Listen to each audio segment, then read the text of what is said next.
How does a cold wallet really keep your crypto safe?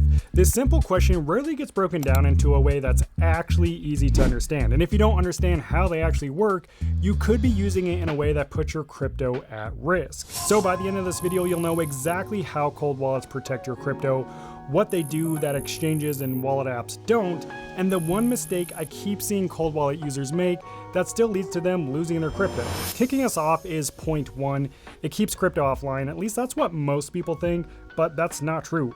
Cold wallets don't even hold crypto. Crypto only exists on their native networks. Cold wallets hold the keys that are used to access your crypto on those different networks. Think of it like your bank account. Your account isn't actually stored in your phone, but you use your phone and your password to access your account and manage your money. A cold wallet kind of works the same way. You use the wallet and your key to access and manage your crypto on the blockchain. And because this key is the only way anyone can ever access your crypto, if your goal is to protect your crypto, you actually need to protect the key to your crypto. But remember, we're dealing with a digital key, which means most of the threats to your key live online in a digital space. Things like malware, spyware, and other viruses are the main threats to your key and thus your crypto. So what's the most logical way to protect a digital key? Well, that's where cold wallets come in. They remove your key from internet connected devices. So rather than storing it in an app on your phone or computer, which is prone to all the threats of the internet, it stores it offline in a security device that's designed specifically to hold, protect, and manage cryptographic keys. And cold storage doesn't need to be any more complicated than that. That's why cold wallets are the best tools we have today for securing our crypto. That's why multi-billion-dollar crypto companies use them as a part of their security protocol. And that's why I've been using them for the past 6 years to protect my crypto. Moving on to more specific examples, point two is that cold wallets keep you safe by protecting user data. Unlike crypto exchanges, which need to know your name, address, social security number, and what you ate for breakfast, cold wallets don't need any information for you to set them up and use it. You can unbox virtually any cold wallet and set it up without ever entering your name, email address, or literally anything about you. They're not tied to your personal information whatsoever. Now keep in mind, that doesn't mean that your transactions can't be tied back to you. If you create an account on a crypto exchange and then send the funds from that exchange to your cold wallet, for example, those transactions can technically be tied back to you if someone wanted to. But to set up and use a cold wallet to secure and manage your crypto, no personal information is required. Speaking of crypto exchanges, point number three is that cold wallets allow you to actually own your crypto. Whereas if your crypto is on an exchange, you don't actually own it. Exchanges are known for freezing users' funds, locking accounts, and in some cases, randomly closing accounts, leaving users unable to access their crypto. And the reality is, if you hold crypto on an exchange, since the exchange owns and controls the keys, they own and control all of their users' crypto. And exchanges like Coinbase admit this. They say, we hold your crypto one-to-one, which literally means they hold your crypto, not you. And another popular exchange, Kraken, also admits exchanges are not crypto wallets. This also means if an exchange is hacked or goes under, which has happened hundreds of times in the past, any crypto held on an exchange could be lost as a result, including yours. But that won't happen with a cold wallet because they're known as self-custodial wallets, meaning you are the sole owner and controller of the keys. Therefore, no one can freeze your funds, lock your account, or close it because you're the only one in control. There's no middleman telling you if you can or can't access your money, which is one of the main benefits of crypto. And cold wallets allow you to keep that benefit, whereas crypto exchanges take away that benefit. Okay, the next feature is on-device approval. A cold wallet doesn't just store your key, it also requires every transaction to be approved by the wallet device itself. So even if someone gains access to your computer or phone, they still can't send your crypto unless they also have access to your cold wallet and can approve the transaction. Imagine your computer gets hacked. The hacker would theoretically be able to approve a transaction and send all of your crypto to them because the approval happens on the computer or on your phone. But with a cold wallet, even if your phone or computer is hacked, a hacker can't move your crypto because they have to physically approve that transaction using the cold wallet device. Now, depending on the wallet, they might have to press a button, tap a touchscreen, or scan an NFC card. Either way, someone needs the wallet itself and the code to access a wallet before any transactions can ever be approved.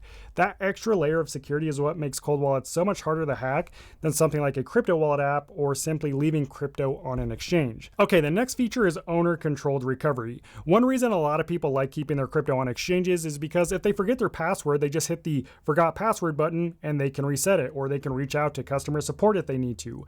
With a cold wallet though, it works a little differently. There is no customer support, there's no password reset button, and the company can't recover your wallet for you. Instead, when you set up the wallet, you get what's called a randomly generated seed phrase. Think of this as the master key for all of your crypto. And if your cold wallet device is ever lost, stolen, or damaged, you can simply enter that seed phrase into another compatible cold wallet and instantly regain access to your crypto. It doesn't even have to be the same wallet brand, it could be completely different. But here's the trade-off. If you lose both your wallet and your recovery phrase, no one can recover your crypto. Not the wallet manufacturer, not you, not anyone else. But that's actually a good thing, because the very reason nobody can recover your crypto is the same reason nobody can take it away from you.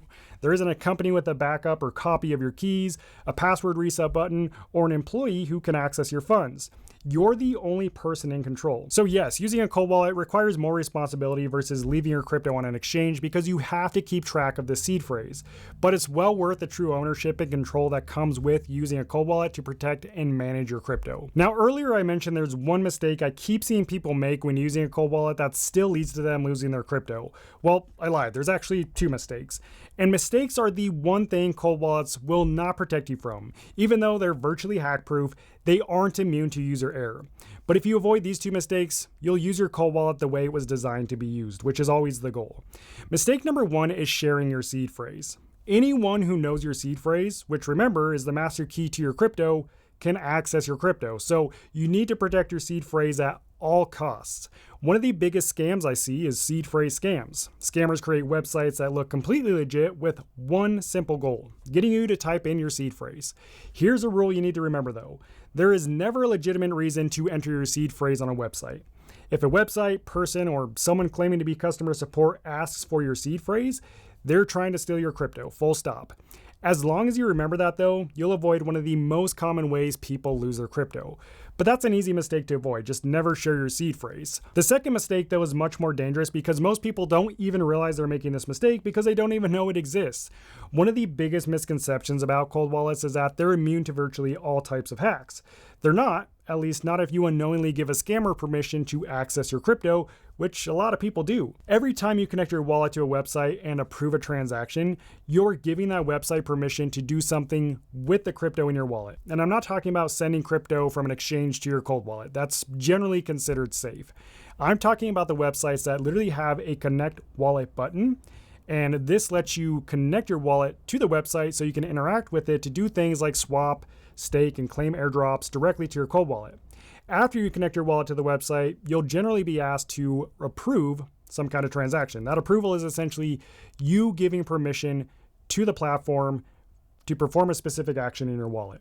Most of the time, that's exactly what you want. But if the website is fake, gets hacked, or is compromised in the future, those permissions can actually be used to steal your crypto, and it happens all the time.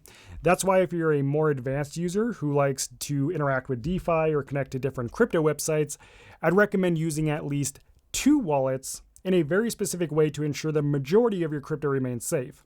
Keep one wallet as your main vault. This is where you store the majority of your crypto. You don't connect it to random websites. You don't use it for DeFi. Its only job is to secure your crypto. You can safely send crypto to it and send crypto from it, but that's about it. Then you have a second wallet. I call this my burner wallet. This is the wallet I use to connect to websites, to try new apps, and really anything that requires me connecting my wallet. This way, if I ever approve something malicious or a website that I trusted gets compromised, only a small amount of my crypto in my burner wallet is lost. Now, if you want to see exactly how I've set up my crypto security over the past 6 years, including how I separate my wallets, back up my recovery phrases, and protect my crypto from scams, watch my crypto security guide next. It'll help you avoid the biggest mistakes crypto holders make and leave you more secure than 90% of people in crypto. I'll see you over there. God bless. Peace out.